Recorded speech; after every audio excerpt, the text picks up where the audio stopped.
quick recap for anybody new watching that doesn't know who I am. My name is Wesley. I'm a Subway franchisee since October 2024. I currently own one location. And that location had an initial investment of $130,000. That's with cash. I have zero debt on this business. I bought a failing location and turned it around. If you're thinking about buying a Subway as well, I don't recommend doing what I did. Don't do that. Also, I do not work in my stores day to day. I run my stores without being there all the time. And this is my income report for May 2025. I'm going to go through these numbers kind of quick. I want to get straight to the point and not waste your time. For the notables for this month, just some quick things to bring up before we do dive into the numbers. A lot of people were talking about me changing payroll because I was spending a lot of money on payroll, and I'm actually going to be doing that, which will save me $360 a month. My manager stepped down, so I'm taking on those tasks again myself, things like going in on Mondays and Wednesdays for trucking inventory. And then I still have a big to-do list. I got like my pole sign, getting power to that, upping my catering, passive upselling data, which I'll make a video on later, finishing up my remodel, which is pretty much done. I just got some final very small things for Subway corporate approval. So here's a quick recap of my weekly fixed cost.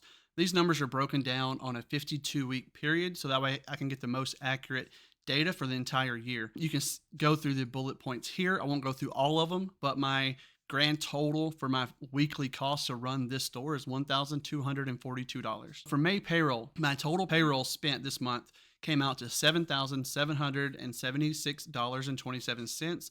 That gives me a weekly average of $1,944.07.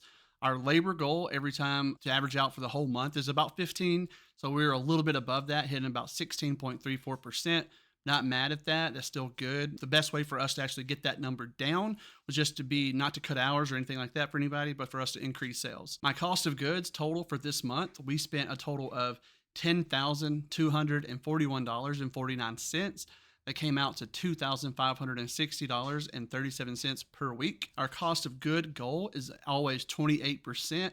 Our actual number that we hit for this month came out to 28.5%, which is still really good. Not mad at that either. So we're doing great on that end as well. Total revenue for the month of May came out to $35,810.64. So that's money coming into my bank account that month. The average weekly came out for revenue for the store, $8,952.66 per week. Most people know Subway does have a kind of a high royalty, but it is a cheaper franchise to get into. So that royalty is 12.5% on your gross sales. For me, that came out to $4,476.33 in total royalty payment for the month, and a weekly average of $1,119.08. So this is the number everybody's here to really know.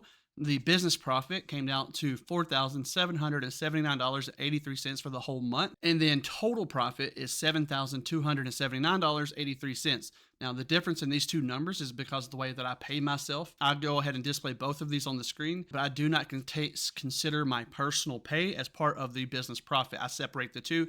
I have my pay, and then the business has its set profit aside. So you can do the math on that to see what I pay myself. I don't pay myself a lot, and I've had videos on that topic on what I pay myself and why. But May ended up being pretty good. I'm pretty happy with the month overall. As soon as I get those other things that I was talking about on my notables earlier, I think sales will go up. I really have to drive catering and things like that. I hope this video format, doing my income reports this way, a little better. Everybody likes maybe this way better.